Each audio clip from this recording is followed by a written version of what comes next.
Très bien, moi c'est Maria Charb et je serai la hôte aujourd'hui. Je suis à Edmonton, Alberta, dans le territoire de Treaty 16, dans les terres de la Nation Métis de l'Alberta. Excusez-moi, là je travaille sur quelques questions de sécurité. Veuillez m'accorder une minute. Là. Nous sommes très honorés d'avoir les gardiens des connaissances autochtones. Nous reconnaissons la terre comme un acte de réconciliation sur les territoires auxquels nous nous trouvons. Nous aurons ici l'interprétation en anglais et en français. Je voudrais montrer des choses ici sur mon écran. Apparemment, je voudrais m'excuser parce que les personnes qui commencent à nous rejoindre le font avec le radio activé. Alors merci pour votre patience. Ce webinaire sera en anglais et en français à travers le service d'interprétation. Si vous préférez écouter en français, de ce côté-là, en bas, vous pouvez changer la langue et vous pouvez choisir l'anglais ou le français.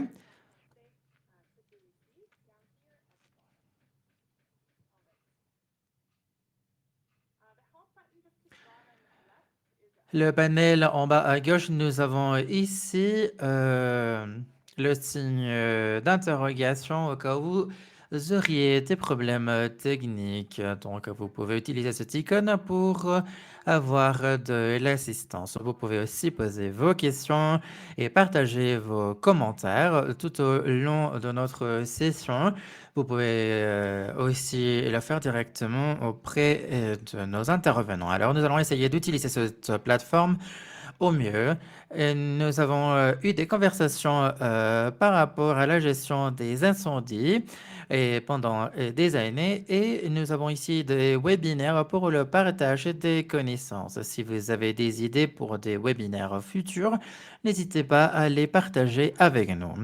Notre comité est passionné de fournir aux élèves des opportunités de créer une compréhension partagée par rapport aux incendies au Canada. Aujourd'hui, j'ai le plaisir de présenter Kennedy, Frédéric et Katia qui vont partager avec nous ce qu'ils ont appris en termes d'efficacité dans l'utilisation de différents outils pour la lutte contre les incendies. Alors, je vais commencer. Euh, Permettez-moi de régler quelque chose très rapidement ici. Merci. Alors, soyez les bienvenus, chers élèves. Nous pouvons maintenant activer nos caméras pour que l'auditoire puisse nous voir. Soyez les bienvenus.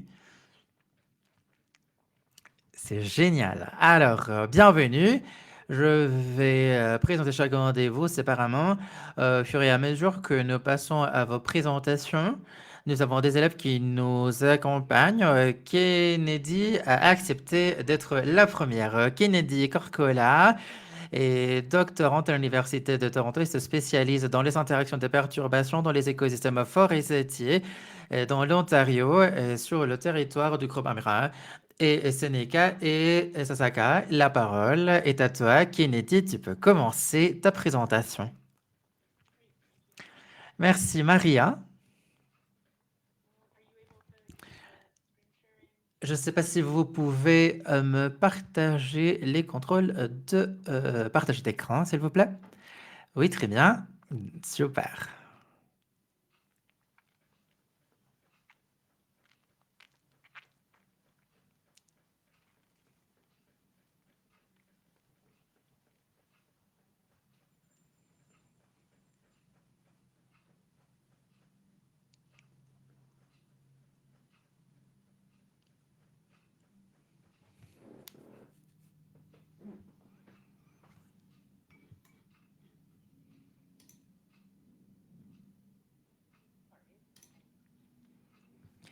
Désolé, j'ai quelques problèmes. Non, ne t'inquiète pas, il y a quelques problèmes techniques qui sont en train d'avoir lieu maintenant. Je sais pas pourquoi. D'accord. Très bien. Est-ce que vous pouvez tous voir mon écran? Oui, sans problème. Parfait. Bien, moi c'est Kennedy Corcola, je suis doctorante à l'université de Toronto et aujourd'hui je vais parler sur les effets du déboisement sur les modèles de contention des incendies de forêt. Les perturbations jouent un rôle important dans les forêts boréales du Canada. Par exemple, on peut mitiger les pestes aussi au niveau des nutriments. Voilà des choses que nous voyons dans nos forêts boréales. Aussi au niveau de l'activité des insectes. Nous savons aussi par rapport aux insectes beaucoup de choses au niveau individuel et leur lien avec les incendies. Ils augmentent au niveau de leurs entendus à cause du changement climatique. Quelque chose que nous avons trouvé dans la littérature, c'est qu'il y a des résultats consistants au niveau de leur rôle dans l'augmentation des incendies. Et nous commençons à voir cette interaction et ce chevauchement. Donc, nous pouvons avoir ici des effets drastiques en termes d'accès et de productivité forestière, ainsi qu'au niveau de la sécurité. Donc, cet insecte, cet ver oriental dans la forêt boréale, a des foyers périodiques normalement entre 30 et 40 ans et peut durer de 5 à 15 ans. Et l'espèce hôte principale de cet insecte sont d'autres espèces similaires de pins. Et si nous avons peur d'un foyer, nous devons voir des changements au niveau structurel. Et donc, nous pouvons avoir des effets même 40 ans après un foyer de ce ver, ce qui représente différents hasards dont nous devons tenir compte. Donc, je viens d'inclure ici une carte pour que vous voyez la propagation de l'insecte. Donc, nous avons différents décennies de présence de ce ver, et également dans l'Ontario. Et au cours des dernières 4 années, nous avons vu ici un problème de déboisement. Et en 2022, nous avons eu une région plus importante encore. Alors, comment est-ce que ceci va affecter le comportement des forêts? Bon, et des incendies. Bon, nous avons trois composantes pour le comportement des incendies, c'est-à-dire le triangle de l'incendie. Nous avons la topographie, les combustibles et la météo qui vont influencer ce comportement. Ici, nous avons l'impact des combustibles. Alors, comment ceci, l'insecte va affecter les combustibles en termes de l'humidité des forêts?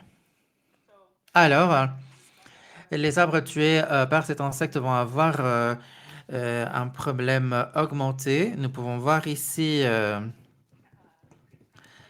des incendies plus importants. L'intensité des incendies va augmenter également. La tordeuse des bourgeons de l'épinette et son rôle va être sur les incendies va être très saisonnier. Et nous allons avoir ici des défoliations très importantes à partir du premier événement et la durée de cette défoliaison. Alors, ceci va affecter cette interaction entre les incendies de végétation et la présence de la tordose des bourgeons de l'épinette.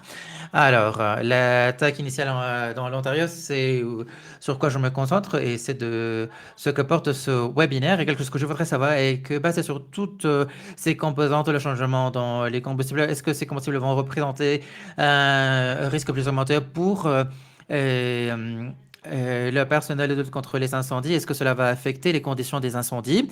Et est-ce que cela va rendre la situation plus difficile pour le personnel pertinent? Il y a des mesures prises pour lutter contre les incendies, pour atténuer les pertes aux valeurs et les menaces à l'égard des personnes. Alors, pas tous les incendies ne sont pas éteints, alors nous allons nous concentrer sur ceux qui doivent l'être. Nous avons des modèles d'échappe des incendies. Et nous devons considérer la topographie, l'attaque initiale, les variables météorologiques, les combustibles et différents attributs de gestion des incendies. Et j'ai souligné les combustibles ici parce que c'est sur cela que nous allons nous concentrer cette fois.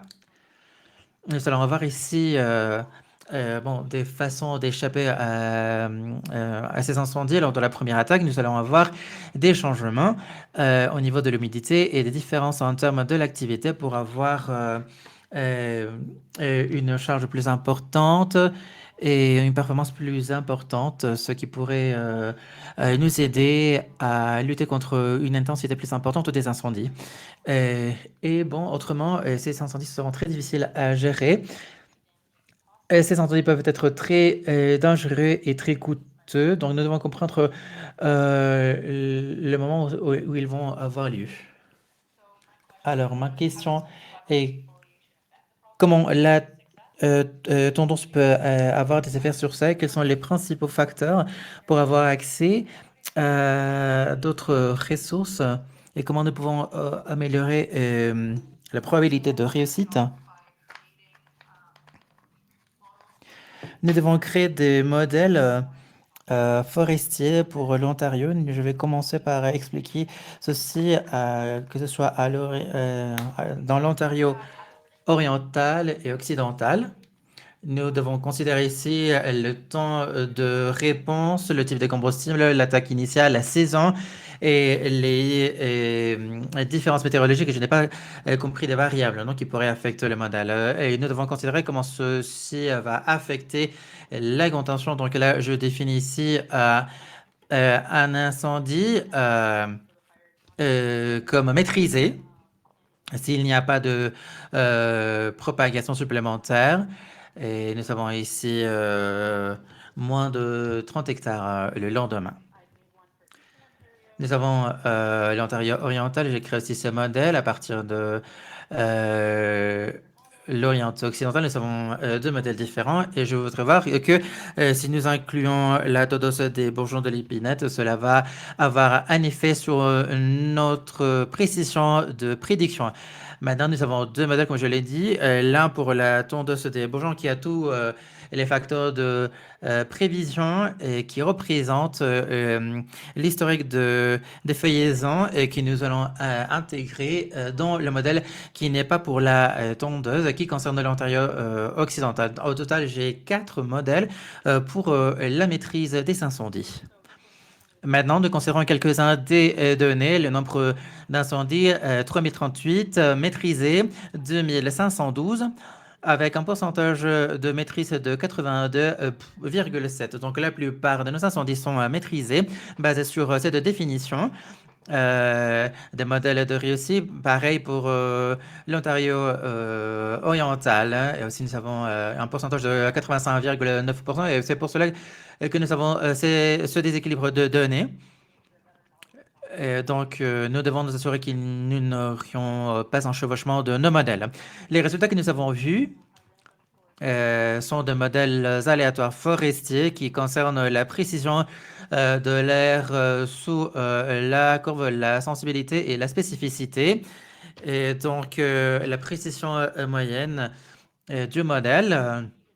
Comme vous pouvez voir, cela montre à quel point les modèles peuvent bien différencier les échecs et les réussites. La sensibilité concerne le fait si ce modèle peut classifier correctement un échec et la spécificité se concentre sur la classification correcte des réussites. Donc, nous avons ici différentes mesures qui vont nous permettre de mieux organiser nos données. Donc, j'ai ces modèles pour l'Ontario oriental et pour l'Orient occidental. Et lorsque nous considérons les différences, vous pouvez voir que ces modèles sont très similaires. Ils ont une très bonne performance. Nous avons ici une échelle de 0 à 1. Et la plupart sont de 0,83. Donc, nous avons ici une prévision très, très bonne. Nous devons voir ici où nous avons des différences très importantes.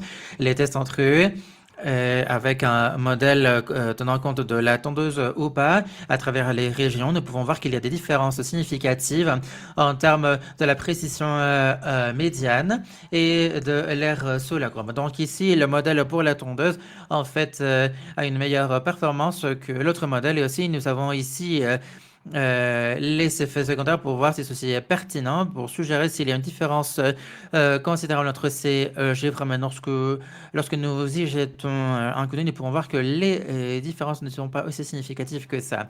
Quelque chose d'autre sur quoi nous nous concentrons concerne les éléments de changement. Nous ne devons pas considérer l'intégralité de ces graphique, mais ici, cette variable est est déçue du reste, et c'est là où nous devons avoir l'attaque initiale contre l'incendie, quelque chose qui est consistant par tous les modèles, et cela nous permet de prévoir si nous avons avoir un échec ou une réussite de maîtrise de l'incendie. Et sur les deux graphiques d'en bas, nous avons nos facteurs de prédiction. Ce qui se trouve dans la caisse sont les facteurs de prédiction les plus importants. Donc, nous avons ici voilà, une portée moyenne en termes des autres éléments de prévision du modèle. Et ce que nous avons trouvé, c'est qu'en dehors de l'attaque initiale, que l'attaque initiale est la variable la plus importante, et j'ai fait un travail initial pour analyser l'attaque initiale et les possibles effets de la tondeuse sur celle-ci. Non, et aussi en termes de défeuillaison, etc., etc. Et surtout, lorsque nous avons eu une défeuillaison sur le terrain, et lorsque nous avons beaucoup d'arbres qui sont tombés et qui représentent un combustible important, donc voilà, au total, je pourrais dire qu'il serait très difficile, non, de balayer ces zones. En voyant les données, nous pouvons voir que la taille de l'attaque initiale pourrait être influencée par la définition partant de ce des... bon, j'entends que nous avons ici une précision du modèle, et aussi pour l'air sous la courbe, ici nous avons une distinction entre un échec et une réussite. Lorsque ceux-ci sont considérés comme statistiquement pertinents, nous avons eu des modèles qui ont eu une performance très bonne au niveau des différentes variables. Et ceci suggère que la définition de tendance pourrait avoir un effet sur la maîtrise d'un point de vue pratique, y compris ces données. Ici, nous n'avons pas une amélioration significative de la précision du modèle. Et alors, si là, nous considérons vraiment le modèle en termes du point de vue pratique, ou si nous allons utiliser ces modèles, la quantité de travail pour pour recueillir et entrer les données de tondeuse va beaucoup améliorer la capacité du modèle de prévoir et de prévision. Donc, cela va nous permettre d'avoir une meilleure compréhension des effets de la tondeuse sur le comportement des incendies. Voilà, vous avez ici un graphique. Donc, nous avons une tondeuse qui affecte les incendies et qui va également affecter le taux de réussite. Donc, nous pouvons voir que la tondeuse va avoir un effet sur tout le contexte. Donc, moi, je reste à votre disposition maintenant pour vos questions et vos commentaires. Mais bon, avant de passer à ça, nous allons voir les conclusions. Le comportement des incendies n'est pas complètement compris à travers ces interactions. Ici, nous avons des choses spécifiques que nous devons mieux comprendre par rapport à comment les incendies vont changer et comment les incendies vont avoir une influence et vont donc devenir plus difficiles à maîtriser normalement. Ceci pourrait échapper à nos efforts de lutte contre les incendies. Cela concerne également la résilience et la résistance et un potentiel plus important pour contrer les pertes économiques, les évacuations et les chaînes de valeur. La définition de tondeuse a un effet. Il nous faut davantage de travail pour voir quels sont les changements que cela va représenter pour un foyer d'incendie. Et donc, ceci doit être un indicateur très important. Une fois que l'on nous demande une extension d'incendie, nous devons considérer tous ces variables indépendamment du type de combustible. Et bon, merci de votre attention.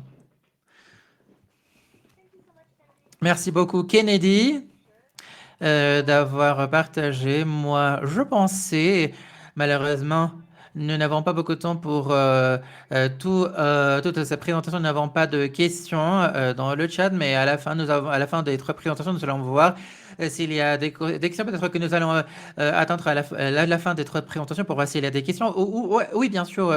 Autrement, vous pouvez me contacter par email. Oui, ça serait génial si tu pourrais partager tes coordonnées, des contacts dans le chat. Je dois le faire dans le chat général, n'est-ce pas? Oui, bien sûr, oui. Maintenant, alors, continuons. Je, je sais, bien sûr, je crois nous allons avoir besoin de séances de plus d'une heure. Maintenant, nous allons Frédéric Brunet, étudiant de master qui travaille avec Jonathan Bruchet, qui se concentre sur l'utilisation d'une modélisation des données et de leur optimisation, hein. Il va, il va commencer comme doctorant l'automne de cette année. Il va nous parler de l'identification et la réduction de l'impact des facteurs qui influencent le temps de réponse lors des attaques initiales héliportées et de ces équipes dans la province du Québec. Merci. Est-ce que vous m'entendez bien là? Oui, oui, c'est très sensible. Alors, oui,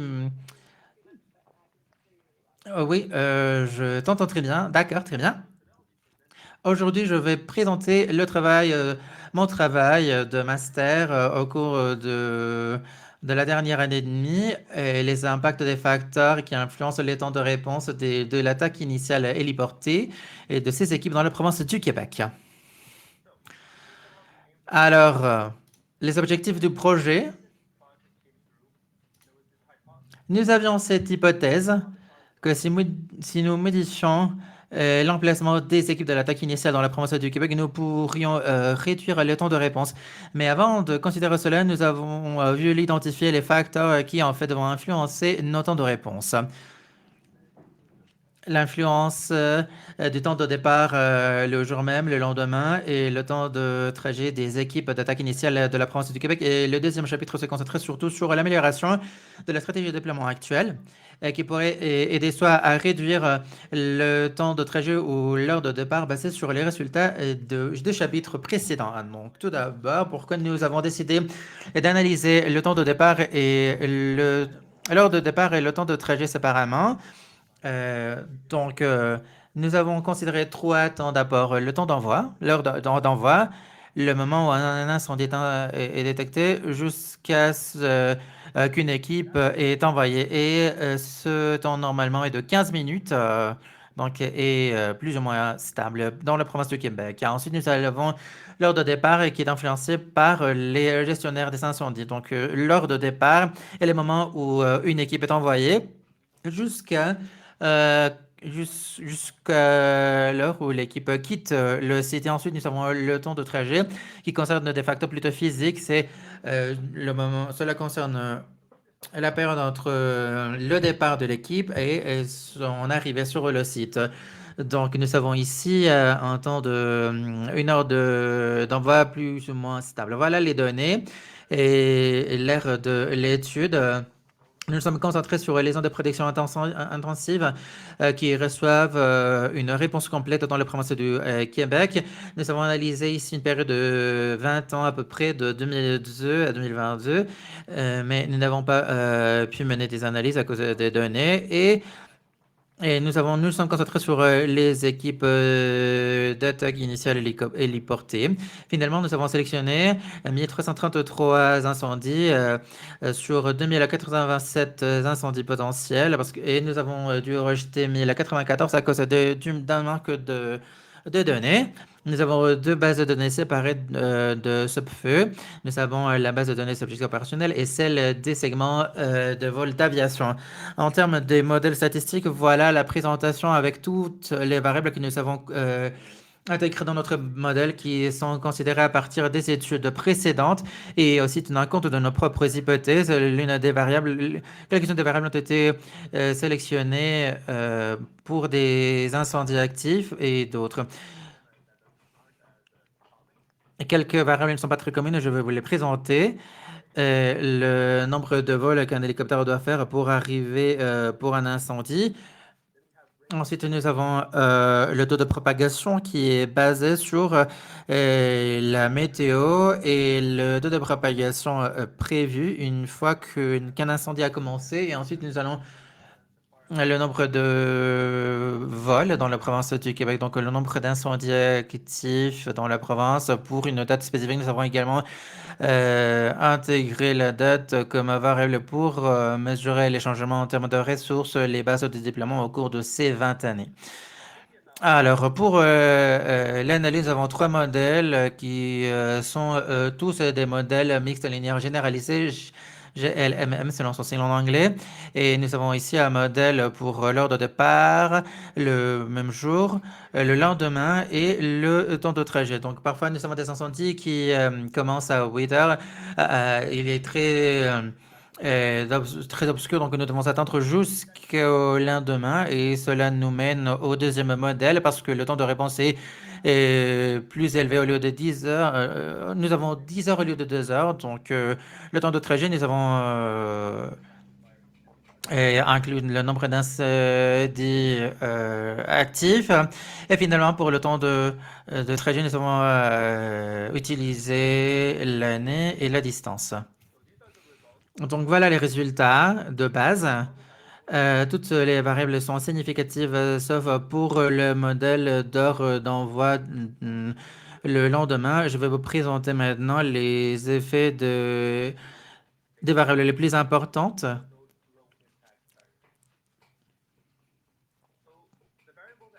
La variable qui a le plus d'importance pour l'heure de départ et l'heure d'envoi. Disons 1 heure du matin au lieu de 8 heures ou de 20 heures. Donc, nous avons ici une réponse 15 minutes à peu près plus rapide. Cela montre qu'il y a un effet très important au niveau des politiques en termes de temps de réponse. Donc, d'une heure à 20 heures, on va voir que nous avons des incendies qui commencent très tôt le matin. Et voilà, c'est pourquoi nous avons des temps de réponse plus importants. Ensuite, nous avons le taux de propagation. Disons que nous avons un comportement spécifique, 25 mètres par minute au lieu d'un mètre par minute qui serait un comportement plus faible. Donc, nous allons avoir ici un heure de départ moins important de 12,3 minutes. Ensuite, nous allons avoir la date julienne, qui est le troisième facteur d'importance. Et ceci nous montre que nous répondons aux incendies plus rapidement de mai en août lors de l'été que lors de l'automne, nous avons moins d'incendies où le temps de réponse est moins important. Donc, nous allons avoir ce pic en termes du temps de réponse lors de l'été. Et le facteur final qui a une influence importante est la base de départ. Cela ne veut pas dire que chaque base de départ aura une influence, mais ce que ce graphique nous montre est que lorsque nous déployons des équipes d'un incendie actif à un autre, nous avons ici des d'heures de départ plus important. Donc, et cela va se passer normalement lorsque nous avons beaucoup d'incendies sur le territoire et que nous devons utiliser les mêmes équipes pour couvrir toutes ces situations. Et sur le graphique, vous pouvez voir que nous avons ici une augmentation. Chaque base va avoir une violence. Vous pouvez voir ici une distribution en fonction de ces dates de 16 heures. Donc, on peut voir qu'il y a des zones qui ont davantage d'incendies que d'autres zones. Donc, ceci va bien sûr affecter la qualité des données. Aussi, nous pouvons dresser un lien avec les effets des différences d'heures, donc la distance entre la zone d'attente et l'héliport, et aussi en fonction des politiques forestières normales. Maintenant, nous allons parler du modèle de temps de trajet. Le facteur qui a l'impact le plus important a été bien sûr la distance. Lorsque nous considérons la distance et une augmentation de celle-ci de 150 km, nous avons vu une augmentation du temps de trajet de 37 minutes. Donc, Voilà la façon la plus efficace pour réduire le temps de trajet vers les sites d'incendie. Le deuxième facteur d'importance, c'est le nombre de segments de vol. Lorsque nous avons augmenté deux segments de vol, nous avons eu une augmentation du temps de 34,5. Parfois, l'aéronef doit avoir un ravitaillement, doit se ravitailler. Alors, comment nous pouvons réduire ces cas de figure? Nous avons deux segments. Bon, nous pouvons augmenter l'autonomie, la charge utile du combustible d'un hélicoptère. Donc, que ce soit en ayant moins d'équipage, moins d'équipement, par exemple. Et comme ça, nous pouvons réduire les cas de figure où nous aurons besoin de deux segments de vol. Aussi, nous avons la base de départ par année. Donc, nous n'allons pas réviser ça parce que ceci n'a pas eu une incidence majeure. Donc, le point clé pour mon master est que nous savons ici bon, que l'heure d'envoi a le plus d'impact en termes de l'heure du départ le même jour, le lendemain. Si nous nous concentrons sur la réduction de la distance et le nombre de segments de vol, nous aurons l'impact le plus important sur le temps de trajet et le temps de réponse de façon globale et aussi l'heure d'envoi a un impact important, mais surtout sur les politiques internes. Nous ne pouvons pas travailler sur ça, alors nous allons nous concentrer sur la distance. Alors, nous avons pensé à la façon de réduire la distance entre les nouveaux incendies et nos équipes de déploiement. Donc, la stratégie actuelle de déploiement dans la province du Québec est de nous concentrer sur l'intensité de l'incendie, basée sur la prévision de l'intensité de l'incendie. Le lendemain, nous allons déployer des équipes jusqu'à 18 base sur le graphique. Vous pouvez voir une façon simplifiée de cet arbre, ce schéma décisionnel. Et nous pouvons utiliser ici un modèle d'optimisation qui pourrait travailler avec ce schéma décisionnel pour offrir une meilleure couverture vers les sites d'incendie ou si nous y ajoutons des sites de déploiement, nous pouvons augmenter la performance du modèle. Alors, pour ce faire, nous allons utiliser le problème de localisation de couverture maximale, MCLP, selon son nom en anglais, qui est un modèle d'optimisation. Et l'objectif ici est d'améliorer le pixel couvert qui ont un poids différent basé sur l'intensité prévue pour le foyer d'incendie. Nous avons testé ce modèle avec 10 bases différentes de 2018 à 2022 et nous avons eu deux cas de figure différents. Le premier, utiliser seulement les 18 sites de déploiement primaire que nous utilisons dans la province du Québec. Et le deuxième cas de figure utilise jusqu'à 98 sites de déploiement. Voilà tous les équipements que nous avons partout dans la province. Nous avons eu des résultats préliminaires en utilisant ce modèle. À gauche, nous avons le déploiement historique en utilisant le schéma décisionnel ordinaire. Au milieu, nous avons le modèle d'optimisation en utilisant 18 bases. Et à gauche, nous avons le modèle d'optimisation en utilisant les 98 bases de déploiement potentielles. Rapidement, nous avons vu que nous voyons une performance plus importante lorsque nous utilisions les 98 bases, mais en fait avec seulement le modèle du schéma décisionnel et de 18 bases, nous avions plus ou moins la même performance. Alors, quelles sont les prochaines étapes? Donc maintenant, nous pouvons voir ici des résultats très prometteurs et nous devons mieux travailler sur le modèle pour mieux refléter la réalité. Il est difficile de représenter un système très complexe avec un seul système d'optimisation, mais nous travaillons pour développer plutôt un outil complémentaire pour les équipes de déploiement. Ce que fait le modèle maintenant est de couvrir des zones qui normalement sont ignorées par le schéma décisionnel actuel et cela va nous permettre de voir la performance au long de plus de journées.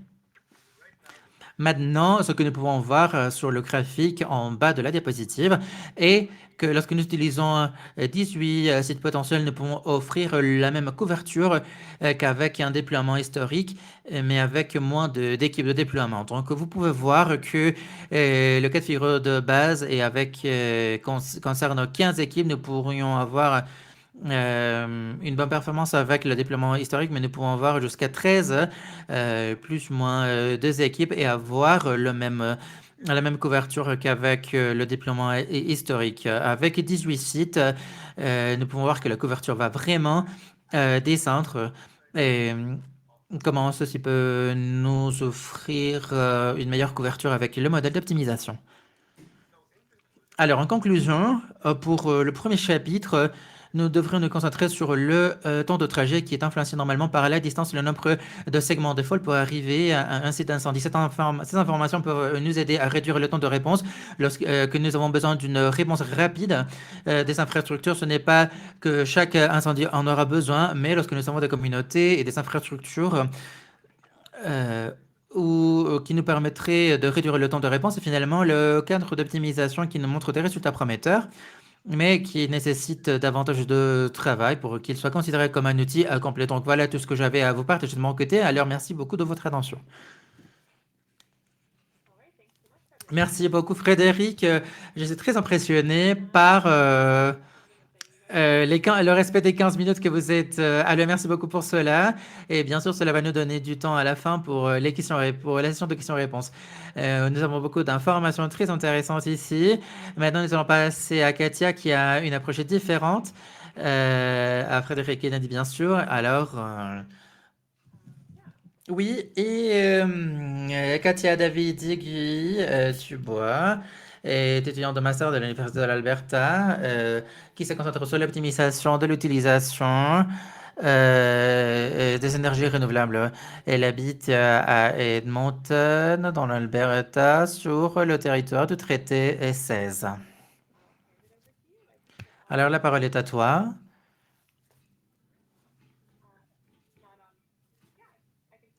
Oui, je peux voir ton écran. D'accord.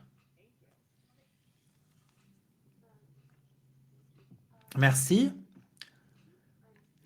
Moi, je suis étudiante de master. Je travaille avec la docteure Jean Beverly.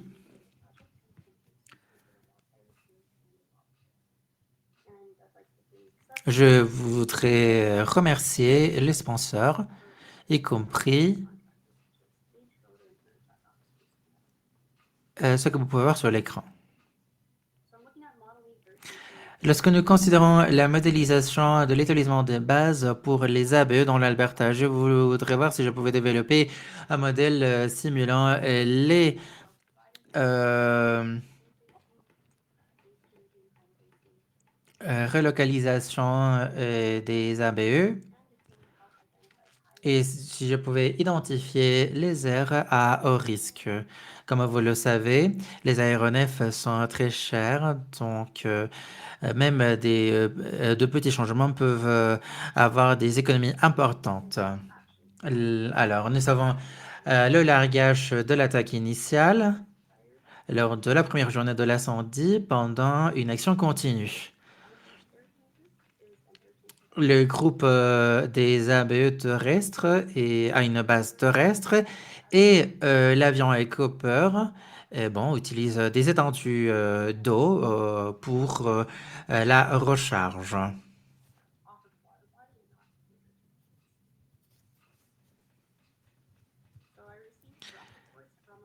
Donc, j'ai reçu des rapports de largage entre 2007 et 2022. Je ne travaille que sur les largages d'attaque initiale.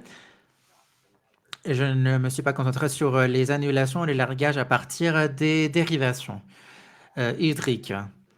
Euh, alors, j'ai travaillé sur les données du site de largage et j'ai dû faire des modifications importantes.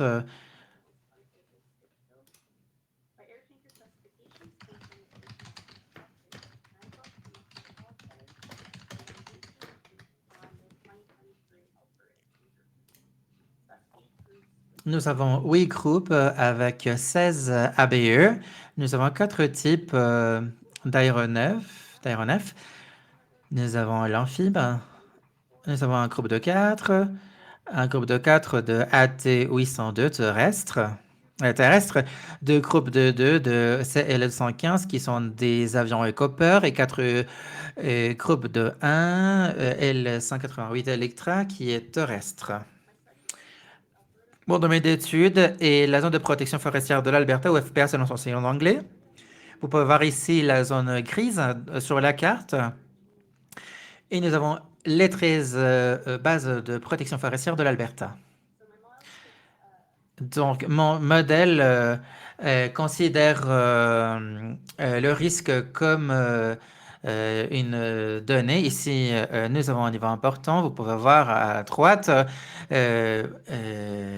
l'indice forêt météo. En rouge foncé, la zone industrielle. Nous avons aussi la métrique d'exposition aux incendies du paysage. Nous avons une exposition annuelle, hein. C'est la méthode développée par Beverly et Matt Chapman. Et finalement, euh, j'ai les terrains aménagés, le polygone des terrains aménagés qui indique les valeurs pour la province de l'Alberta. Ensuite, j'ai dû définir la zone d'action AOA selon son sigle en anglais qui est la zone d'intervention pour un ABE à partir d'une base spécifique. Alors, pour les aéronefs terrestres, nous avons ici une zone de 15 minutes. Par exemple, ici, vous pouvez voir, pour un 802 F. De façon similaire, nous avons bon, à droite les Electra. Ensuite, j'ai les zones pour les avions Copper. Vous pouvez voir ici les sources d'eau partout dans la province. Pour les avions Copper, bien sûr, nous avons ici un ravitaillement sur les étendues d'eau et nos terrestres et le temps de la base à la source d'eau. Donc, nous avons ici 25 minutes. Et ici, oui, je crois que vous pouvez voir ma souris. Ces polygones, cette zone.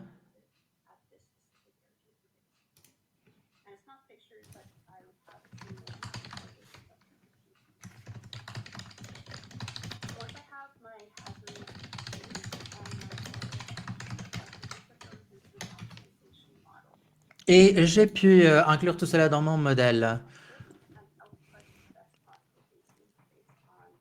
Et comme ça, nous pouvons chercher le meilleur bassin pour le ravitaillement. Alors, voilà un exemple de ce que vous pouvez obtenir à travers mon modèle en utilisant ce schéma.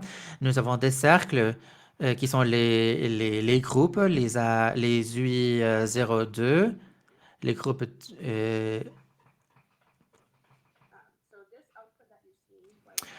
donc, ces résultats que vous voyez en termes d'exposition concernent également le risque et comprend la période 2012-2022, sauf pour... nous avons essayé des différences peu pertinentes.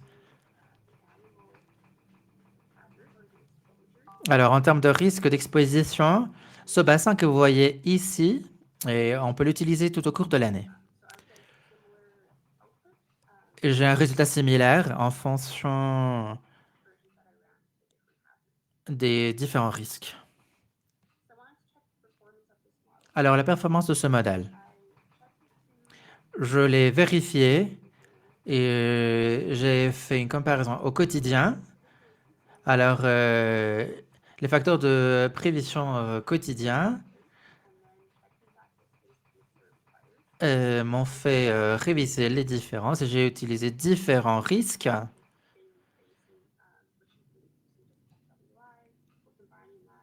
en combinant cela avec l'exposition et les valeurs et les meilleures valeurs en utilisant seulement l'IFM, l'indice forêt météo, la prédiction saisonnière qui concerne l'exposition, le risque pendant toute la saison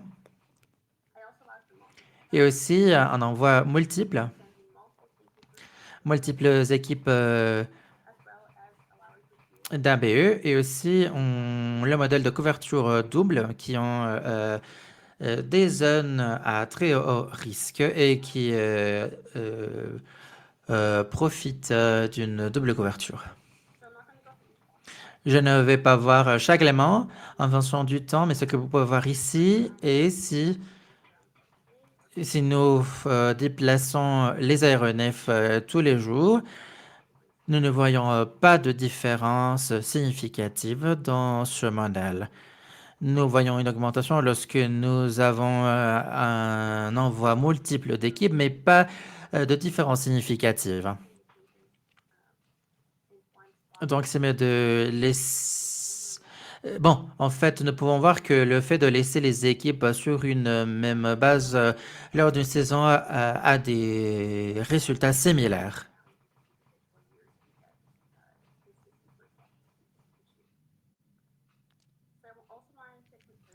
Alors, pour comparer ceci aux données observées, nous avons ici le bassin aléatoire, la distance minimale de l'incendie d'attaque initiale à la base la plus proche.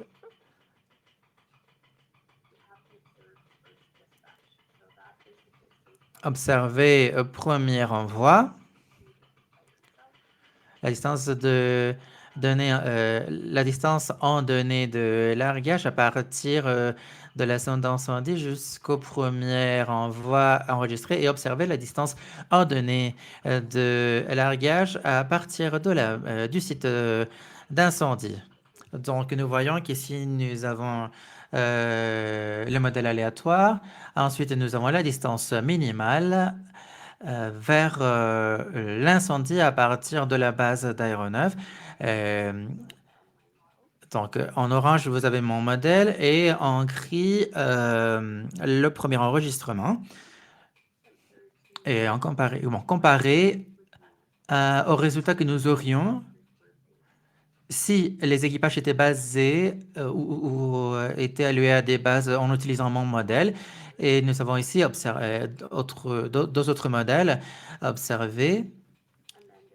Et ici, vous avez les résultats du modèle en utilisant le même nombre d'équipages. Je voudrais signaler qu'à travers le graphique, nous ne voyons pas une différence importante. Et comment nous pouvons réduire ceci? Bon, vous pouvez voir ici une diminution en fonction de l'observé en termes de prédiction saisonnière et les valeurs maximales. Je voudrais réitérer les résultats à partir de la dernière page. Ils sont très consistantes.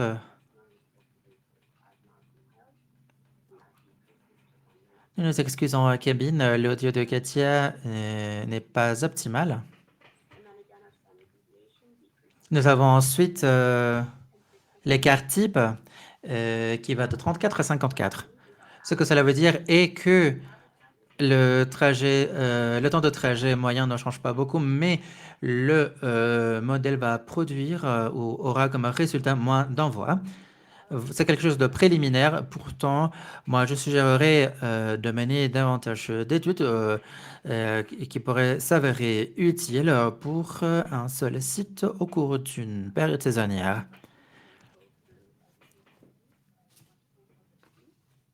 Avant de passer à la session de questions et réponses, bon, je voudrais souligner que le modèle ne prend compte de la météo, par exemple la visibilité, la grêle, et les problèmes en fonction de la base, la formation pour les chargeurs.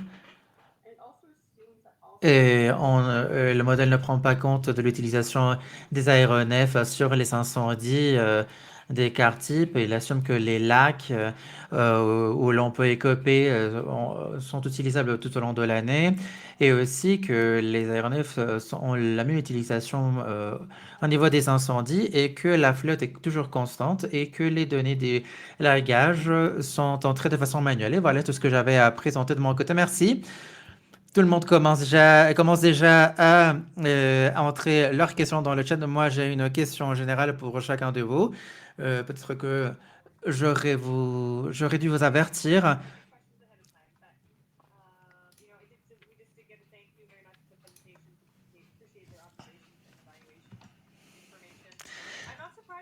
Et Il y a beaucoup de choses. Je voudrais rappeler l'auditoire que ces présentations sont enregistrées et celle-ci aussi.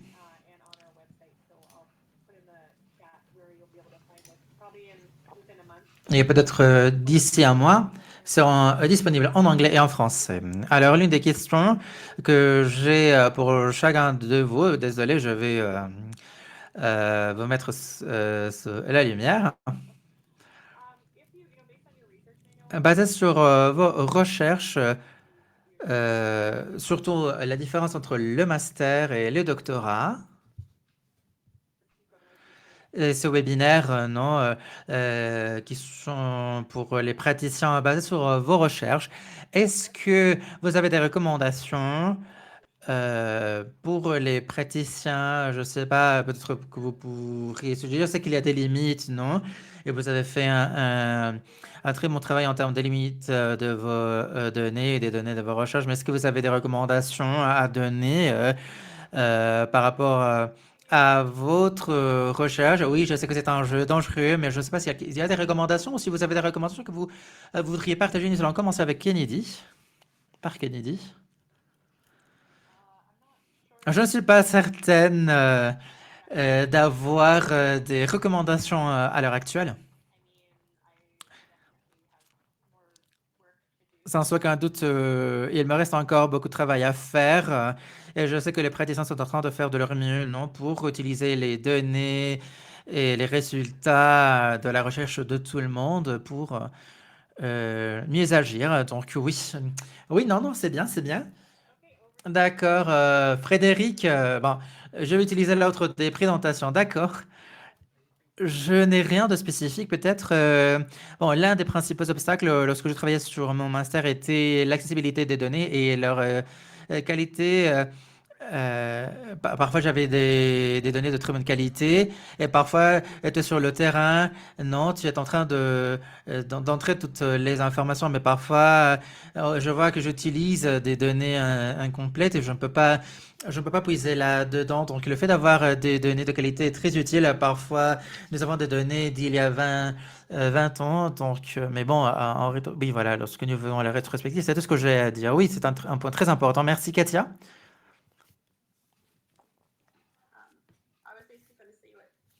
J'allais dire ce que Frédéric vient de dire. À partir de mon expérience, lorsque je travaille avec... bon, j'ai travaillé avec beaucoup de personnes qui ne comprenaient bien l'importance d'un enregistrement précis des données au niveau des statistiques. Donc, définitivement, nous avons l'un des défis les plus importants. Donc, voilà. Oui, un point très important. Merci pour cela. Et oui, je crois que nous sommes en train de faire un meilleur travail. Avec notre communiqué lorsque nous nous connectons ou nous connectons tous les éléments, non, les données, alors collecter. Je crois que ça s'améliore. J'espère que cela est en train de s'améliorer. Et bien sûr, nous pouvons nous assurer que c'est quelque chose que l'on va faire lors des opérations sur le terrain. Donc, bon, un rappel, nous avons en haut à droite le chat si vous voulez poser vos questions par rapport aux présentations d'aujourd'hui. J'ai des questions pour... j'ai une question de Kennedy, je ne sais pas si c'est quelque chose que j'ai manqué parce que là je m'occupais des personnes qui commencent à nous rejoindre. Mais je me demandais, bon...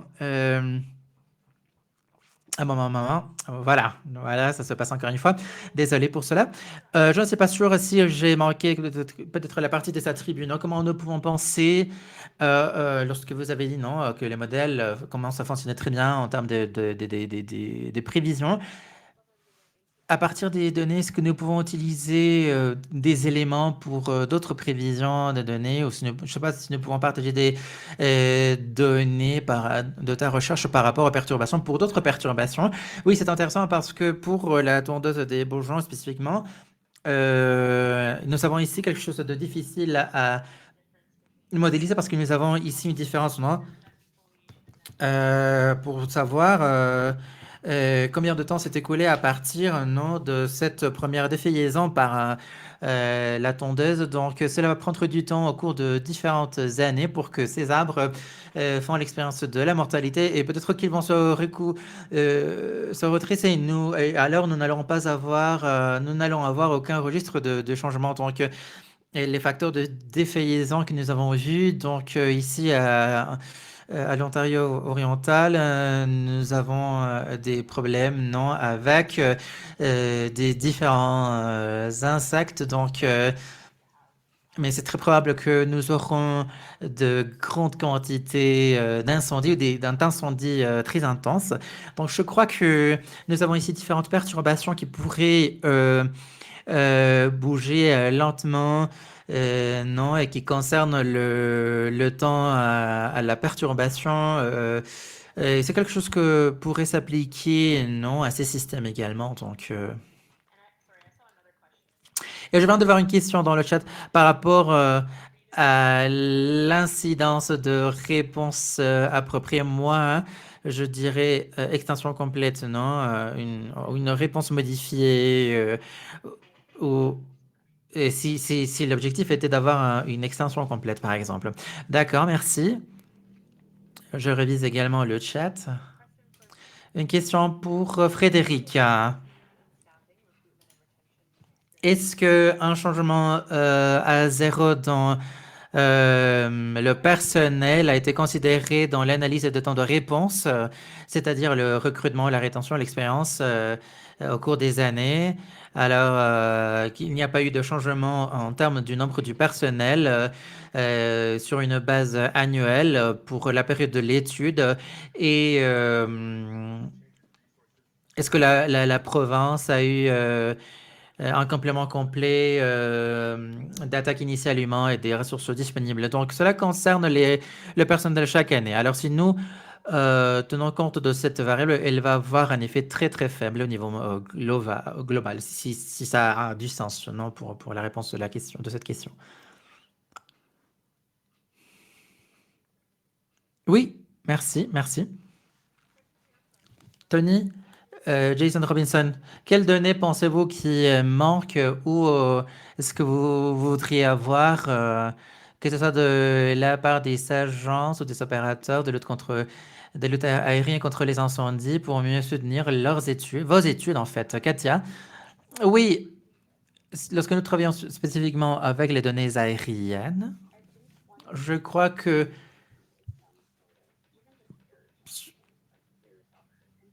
lorsque nous avons ici des entrées, non, par exemple, des données de la distance, un incendie, non, c'était 1 kilomètre, c'était 14 kilomètres.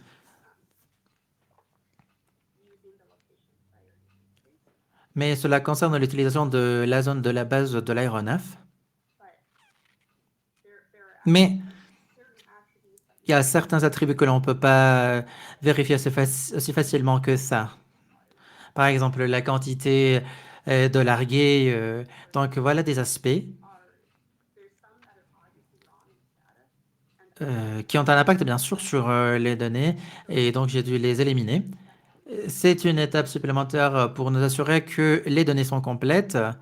Et c'est quelque chose que, bon, je ferai moi de mon côté. D'accord, merci. Bon, nous pourrions finir avec... Oui, oui, Kennedy, vas-y, donc, seulement pour y ajouter. l- Je ne sais pas si c'est faisable pour les données de l'intérieur, mais lorsque nous avons considéré les sites de l'incendie initial, mais normalement nous avions 1 hectare et demi, normalement nous allons avoir ces données gonflées vers le zéro euh, bon, c'est un espace de taille assez approprié, non, mais il y a encore des incendies, non, en dehors, dans la périphérie, lorsque nous avons 0,10 hectare d'incendie, par exemple. Beaucoup de ces incendies qui sont utilisés comme base doivent être éliminés normalement parce que nous ne voyons aucune croissance de l'incendie lorsque nous allons de 0 à 0,01, donc au niveau de la taille de l'incendie, par exemple. D'accord, merci beaucoup pour cela, Kennedy et Frédéric. Je vais Est-ce que tu penses qu'il y a quelque chose qui nous manque pour mieux soutenir vos études de la part des équipes aériennes? Je crois que cela concerne la qualité des données et leur vérification. Parfois, nous avons des incendies qui ont des réponses négatives de réponse ou des distances négatives seulement parce que, disons, on vient de maîtriser en juillet, mais l'attaque initiale a eu lieu, disons, en mai. Donc, seulement la vérification des données et le fait de s'assurer que nous avons des informations pertinentes, de bonnes informations, parce que la plupart des informations sont entrées de façon manuelle. Donc, c'est quelque chose de très simple qui pourrait beaucoup nous aider. C'est génial. Alors, nous avons respecté le temps. C'est génial. Alors, si vous avez d'autres questions, bien sûr, avec des chercheurs, vous avez plus de questions que de réponses, mais c'est quelque chose de très précieux. Je suis très contente que vous avez pu nous rejoindre encore une fois. Merci beaucoup à vous tous. Et bon, n'hésitez pas à aller jeter un coup d'œil à notre chaîne YouTube. Et bon, j'espère vous rencontrer sur le terrain très bientôt. Merci à tout le monde et au plaisir. Au revoir.